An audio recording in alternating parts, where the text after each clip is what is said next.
Assalomu alaykum, hurmatli talabalar. Bugun biz sizlarga pedagog deontologiya fanidan ikkinchi ma'ruza mashg'ulot mavzuyimizni ma'ruzasini taqdim etamiz. Bizning ikkinchi ma'ruza mavzuyimiz esa og'ishgan xulq klassifikatsiyasi ijtimoiy, psixologik va huquqiy jihatlari deb nomlanadi. Ya'ni ushbu ma'ruza mavzuyimizni quyidagi reja savollari asosida yoritib berishga harakat qilamiz.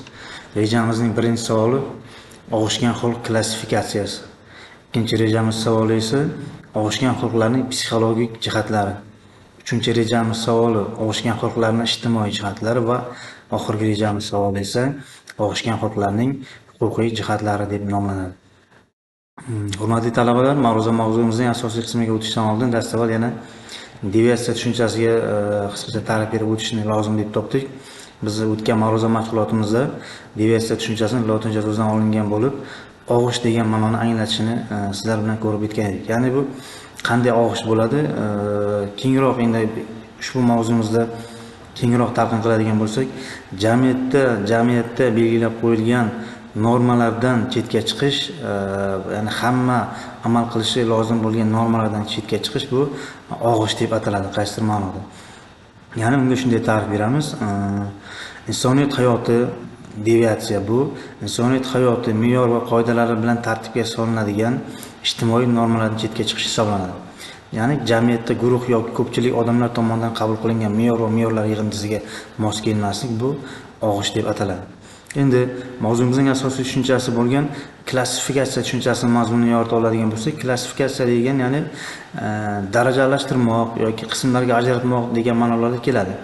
Keling, ta'rifini keltirib o'tadigan bo'lsak, klassifikatsiya lotincha klassik daraja, facere qilmoq, ya'ni bu narsalarni, hodisalarni yoki ma'lumotlarni umumiy xususiyatlariga qarab guruhlarga ajratish jarayonidir.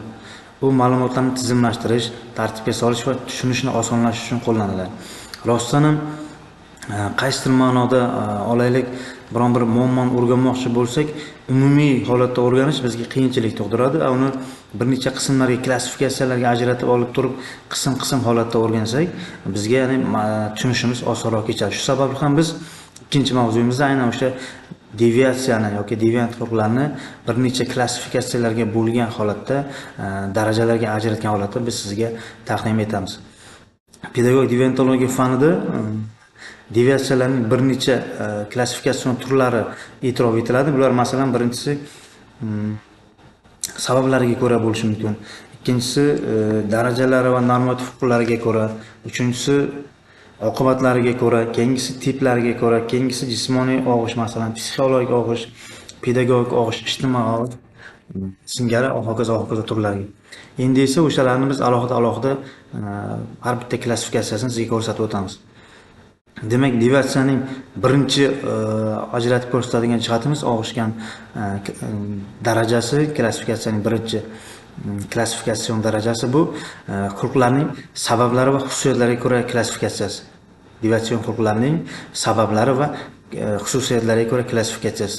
Ushbu klassifikatsiya ikki turga bo'linadi. Birinchisi genetik va biologik og'ishlar, irsiyat orqali shakllanuvchi og'ish, insonlarda ro'y beruvchi.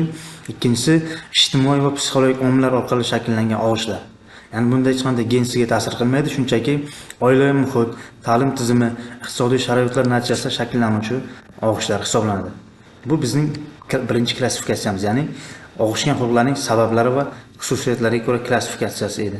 Ikkinchisi deviatsiyaning, ya'ni og'ishgan xulqlarning ijtimoiy me'yorlar va normativlarga asoslangan klassifikatsiyasi qismi deb ataladi. Ikkinchisi ijtimoiy me'yorlar va normativlarga asoslangan klassifikatsiyasi.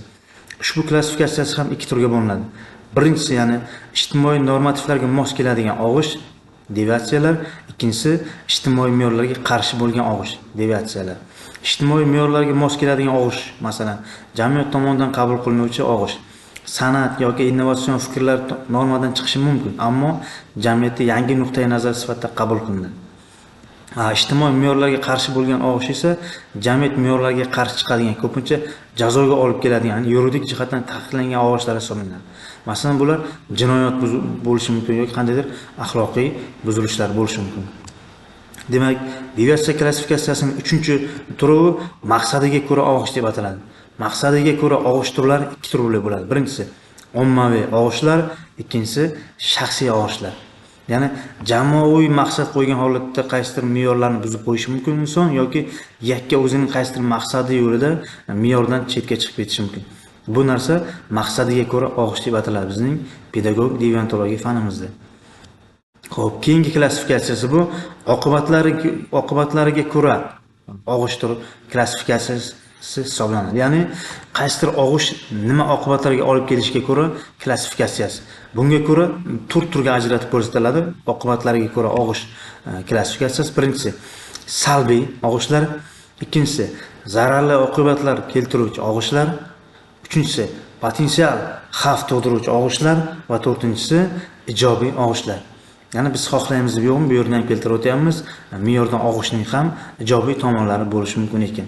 Masalan, kengroq talqin qiladigan bo'lsak, ko'p kitob o'qish ham og'ish hisoblanadi, me'yordan chetga chiqib ketish, lekin bu ijobiy og'ishlar turiga misol bo'la oladi. Xo'p, demak, keyingi og'ish deviatsiya klassifikatsiya turi bu tiplariga ko'ra. Tiplariga ko'ra deviatsiya o'sha og'ish turlari 4 turli bo'ladi. Birinchisi jismoniy og'ish, ikkinchisi psixik og'ish, uchinchisi pedagogik og'ish va keyingisi esa ijtimoiy og'ish.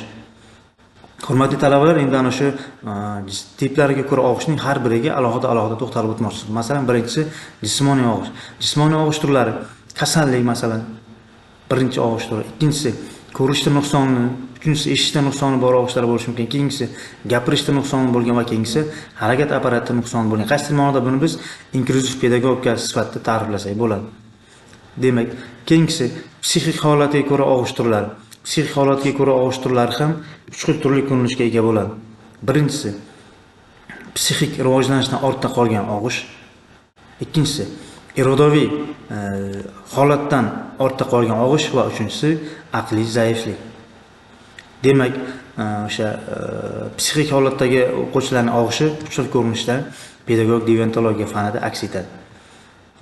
Keyingi og'ish turimiz esa, hurmatli talabalar, pedagogik og'ish deb ataladi. Ya'ni bu bizning asosiy sohamiz bo'lgan pedagogika sohasida insonlar o'rtasida qanday og'ish turlari belgilanib olinadi yoki ajratib ko'rsatiladi. Pedagogika sohasida 2 xil og'ish turi ajratib ko'rsatiladi. Birinchisi umumiy ta'lim olishdan og'ishlik, ikkinchisi kasbiy ta'lim egallashdagi og'ishlik. Ya'ni qaysi ma'noda ikkalasi ham bilim egallashdan yoki o'sha o'qib o'rganishdan og'ishlik hisoblanadi.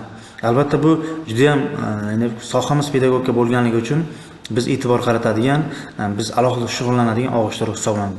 Chunki bilimsiz o'qish va o'rganishsiz biz hech qanday natijaga erisha olmaymiz. Biz ham yoki o'sha biz maktabda o'qitmoqchi bo'lgan o'quvchilarimiz ham hech qanday bir ijobiy natijaga erisha olmaydi.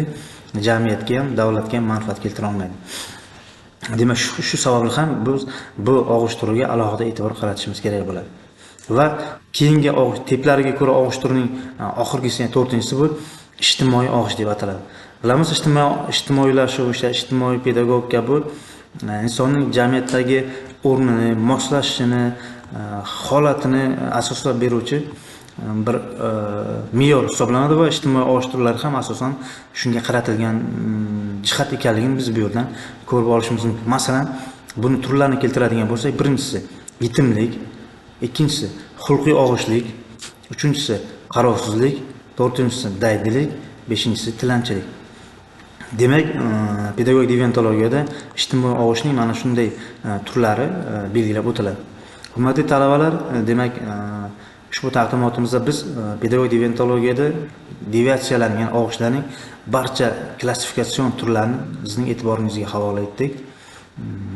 Nimadir bera olgan bo'lsak, xursandmiz va e'tiboringiz uchun rahmat.